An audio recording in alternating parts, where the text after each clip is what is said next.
কেন জানি না, কিছু কিছু সিচুয়েশন, পরিস্থিতি এমন হয়, তখন নিজেকে নিজের প্রতি ধিক্কার বলে মনে হয়। দেন নেক্সট মোমেন্টেই ভাবলাম এইটা হয়তো তারই ইচ্ছা।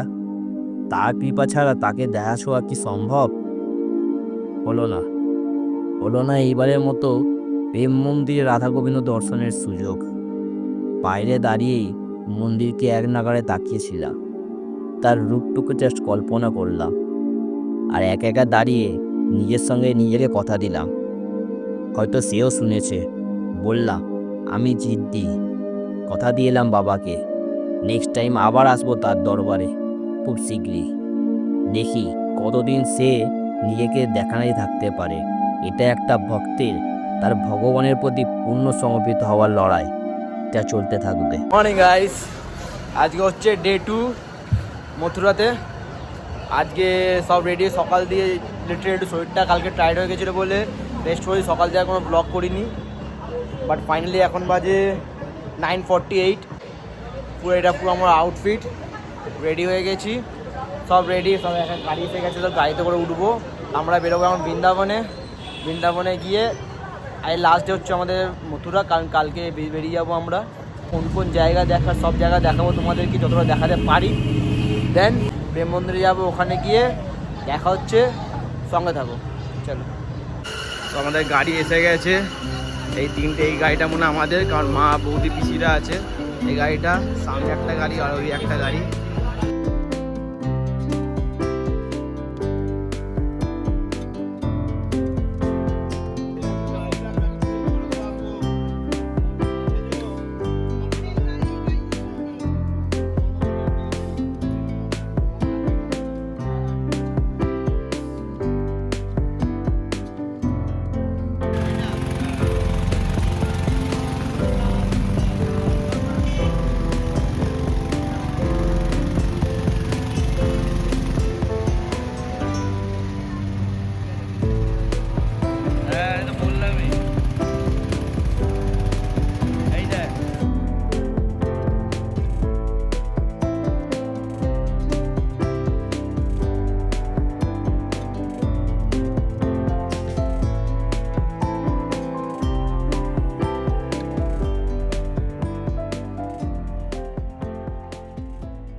ছবি তুলতে দেখা গেল না।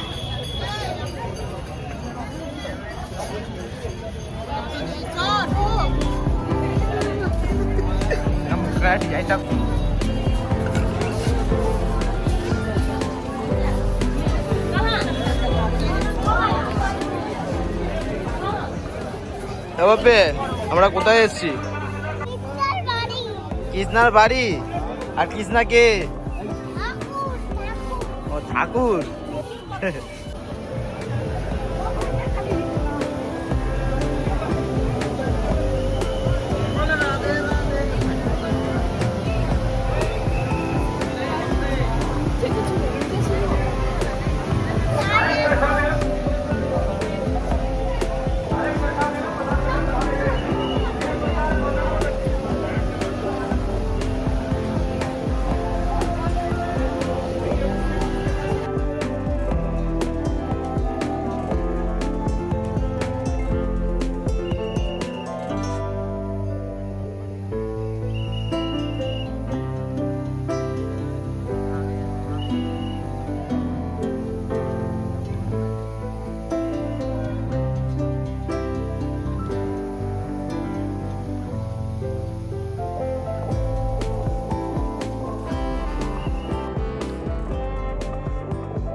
তো এইটা হচ্ছে বৃন্দাবনের ফার্স্ট স্পট, জায়গাটার নাম হচ্ছে চার ধাম। তো জায়গাটা লিটারেলি খুব ভালো। এবার বেরাক আমরা দেন যাবো ইয়েতে দিয়ে আরও স্পট। টোটাল আজকে আমাদের 5টা না 6টা স্পট ভিজিট করতে হবে। ফলে সবাই ফার্স্ট ইয়ে হলো আমাদের ফার্স্ট স্পট হলো, বাকি আরও ধাম আছে যাওয়ার আছে। দেন চলো সঙ্গে থাকো দেখবো। বাট এখানে লিটারেলি মানে এইসব জায়গায় এলে, কৃষ্ণর জায়গায় এলে পরেরাররা এমন আমাদের সঙ্গে মানে আমাদের কালচারে চলে আসে না, জাস্ট অসাম লাগে। বাট কালকেও দেখলাম যে ওরা যেরকম আমাদের সঙ্গে হোলি খেলা, আজকেও দেখলাম আমাদের কালচারের সঙ্গে এসে মানে আমাদের সঙ্গে কত সুন্দর রিয়েভ করে কথাবার্তা বললো, সব কিছু বললো। লিটারেলি খুব ভালো লাগলো। তারপর আমার ছেলেটা দাদার ছেলেটা ওকে নিয়ে একটুখানি চটকি করলো, মানে একটু গোলুমোলু টাইপের। তো ওদেরও ভালো লেগেছে, ওরা একটু চটকি করলো। ওরা সব আসুক এক এক করে। আর নিচেতে বসে আছি, এক এক করে সব নামছে, যেহেতু মায়েরও পায়ে প্রবলেম, মাও নামছে আসতে, বাপি লাস্টে আছে। এইটা হচ্ছে মা নামছে বাপির পিছনে, দাদাও গেছে।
গেটে ঢোকার সময় যখন শুনছিলাম চার ধাম স্পটটার নাম, তো তখন বুঝতে পারছিলাম না যে চার ধাম কেন বলা হয়। বাট এখন যখন একটা ধাম দেখে বেরোলাম তখন বুঝতে পারলাম এটা 4টে ধাম হচ্ছে, 4টে ভগবানকে সমর্পিত করা। ফার্স্ট ধাম হচ্ছে বৈষ্ণব দেবী ধাম, সেকেন্ড ধাম হচ্ছে শনি ধাম, আর থার্ড হচ্ছে রাধাকৃষ্ণ ধাম, আর ফোর্থ হচ্ছে শিব ধাম। এই 4টে ধাম এখানে করা। তো ওইটাকেই বানানো হয়েছে, এক একটা ধাম এক একটা পশ্চারে করা। এখন যা দেখলাম সেটা হচ্ছে বৈষ্ণবদেবী ধাম। এবার আরও 3টে ধাম বাকি আছে একই এরিয়ার মধ্যে, অনেকটা বড় জায়গা জুড়ে। চার ধাম বৈষ্ণবদেবী, দেন শনি ধাম, রাধাকৃষ্ণ ধাম অ্যান্ড শিব ধাম। শনি ধাম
ধাম।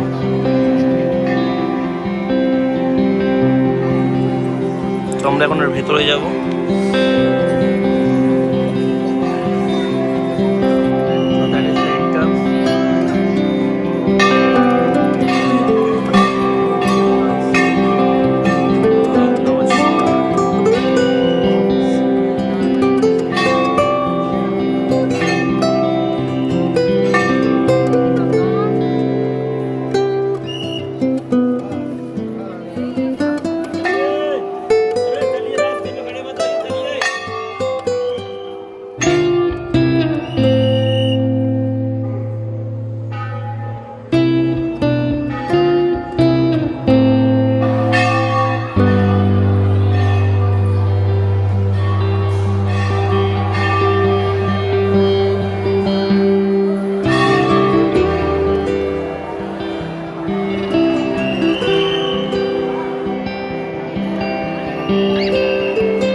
এবার ফার্স্ট স্পটটা আমরা ভিজিট করে এসে হচ্ছে সেকেন্ড স্পট চন্দ্রদয়া টেম্পল।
আমরা চলে এসেছি আমাদের থার্ড স্পটে।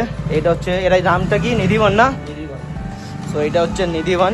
এখান দিয়ে আমরা একটুখানি পাশের দিকে সব গাড়িতে করে সবাই এগিয়ে গেছে। আমি দাদা একটুখানি এসছি মার্কেটের দিকে, বিকজ ওয়ারেস নেওয়ার জন্য, একটু ওষুধ নেওয়ার জন্য। কোন দিকে বলছে? তো আমাদের যাই আমরা একটু মার্কেট দিকে এরিয়ায়। রাস্তাগুলো জাস্ট লিটারালি অন্য লেভেলের, একটা অন্য ভাইব আসছে রাস্তার মধ্যে দিয়ে। যাই নিধিবনের সামনে, নিধিবনে দেখাচ্ছি। হ্যাঁ, এটা হচ্ছে এক্স্যাক্টলি গোকুল কি গলিয়া, बनारस কি গলিয়া আছে, গোকুল কি গলিয়া, এরও একটা ব্যাপার অন্য রকম।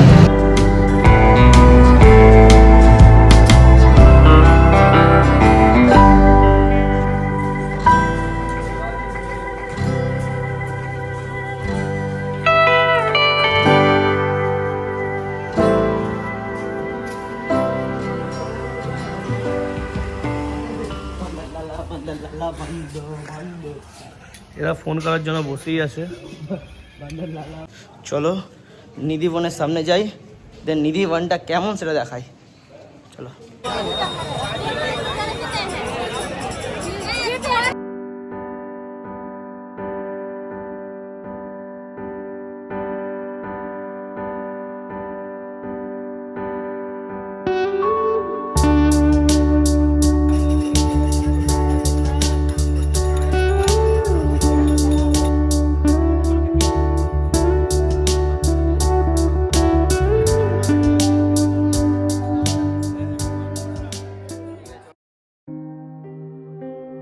নিধিবন শ্রীকৃষ্ণের ভক্তদের কাছে এটা একটা গুরুত্বপূর্ণ এবং পবিত্র একটা স্থান।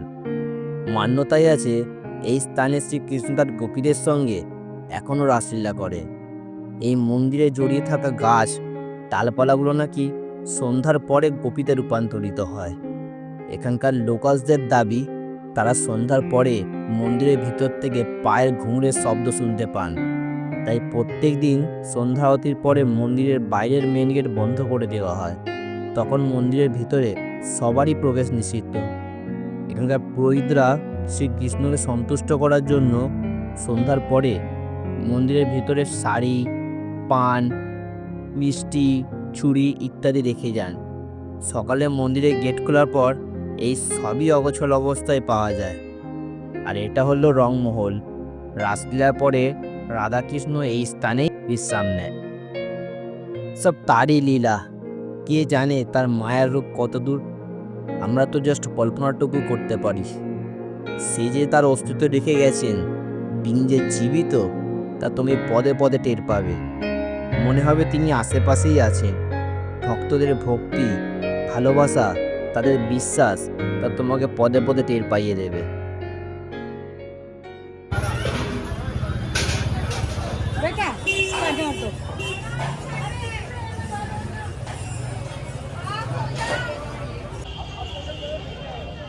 চলে এসেছি আমাদের এটা কি জন্য ফোর্থ স্পট, বাঁকে বিহারি। খুব দারুণ একটা বড় মন্দির। মন্দিরে যাই, মন্দিরটা দেখাও, মন্দিরের সঙ্গে থাকো।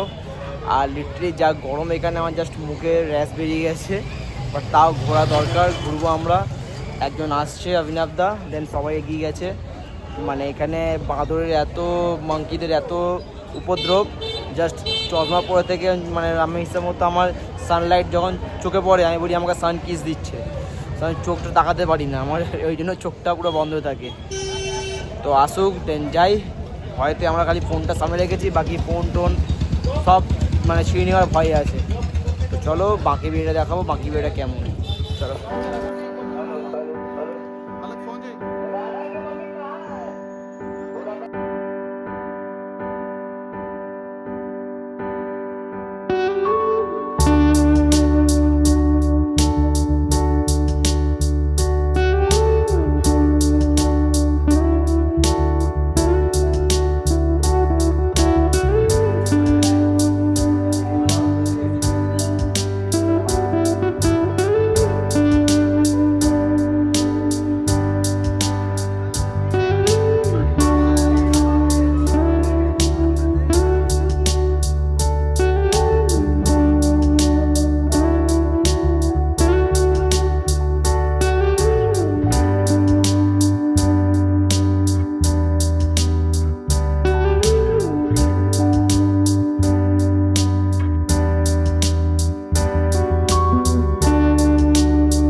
4টে বিয়ারই দেখা ডান।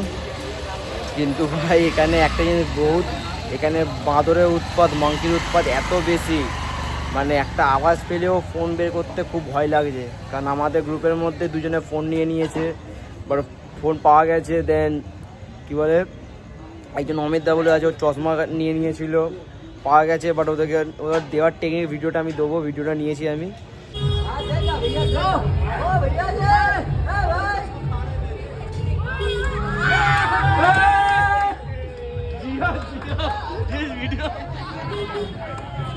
তো ওদেরকে তোতে নেওয়ার টেকনিকটা খুব ভালো। আমরা চলে এসেছি, মা বাপি আসছে, দেন ওরা এলে আমরা নেক্সট স্পট হচ্ছে ফাইনাল স্পট, যেটা এতক্ষণ ধরে ওয়েট করেছিলাম, প্রেম মন্দির। তো ওইটা হচ্ছে ফাইনাল আমাদের ডেস্টিনেশন। ওখানে ওই মন্দিরে দেখবো। এখন বাঁকে বিহারি থেকে বেরিয়ে আমার গাড়ির সামনে দাঁড়িয়ে আছি, মা বাপি আসুক, দেন গাড়ি ছাড়বো, দেন পরের স্পটে যাবো। পরের স্পটটায় গিয়ে তোমাকে দেখাচ্ছি, চলো। কেন জানি না, কিছু কিছু সিচুয়েশান, পরিস্থিতি এমন হয় তখন নিজেকে নিজের প্রতি ধিক্কার বলে মনে হয়। দেন নেক্সট মোমেন্টেই ভাবলাম এইটা হয়তো তারই ইচ্ছা, তার কৃপা ছাড়া তাকে দেখা ছোঁয়া কি সম্ভব? হলো না এইবারের মতো প্রেম মন্দিরে রাধা গোবিন্দ দর্শনের সুযোগ। বাইরে দাঁড়িয়েই মন্দিরকে এক নাগাড়ে তাকিয়েছিলাম, তার রূপটুকু জাস্ট কল্পনা করলাম, আর একা দাঁড়িয়ে নিজের সঙ্গে নিজেকে কথা দিলাম। হয়তো সেও শুনেছে। বললাম আমি জিদ্দি, কথা দিয়ে এলাম বাবাকে, নেক্সট টাইম আবার আসবো তার দরবারে খুব শীঘ্রই। দেখি কতদিন সে নিজেকে দেখানোই থাকতে পারে। এটা একটা ভক্তের তার ভগবানের প্রতি পূর্ণ সমর্পিত হওয়ার লড়াই, যা চলতে থাকবে। ফাইনালি চলে এসেছি বাড়িতে, মানে হোটেলের সামনে। মানে ঘোরা যায়, ঘোরার শখ আছে, ঘোরার বিয়ার আছে বলে এত ঘুরতে পেরেছি, এত ঘুরেছি।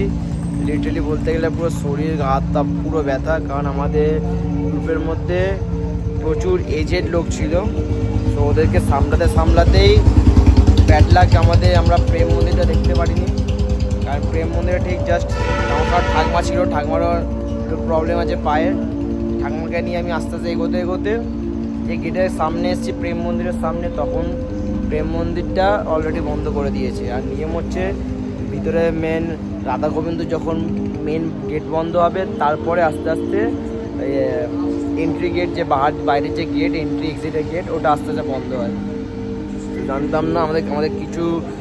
আমাদের কিছু মেম্বার ঢুকে গেছিলো, বাকি মেম্বার আমরা বাইরে, বাট গেট ক্লোজ হয়ে গেছে। ওরাও ঢুকেছিল, ওরা কিছু দেখতে পারেনি।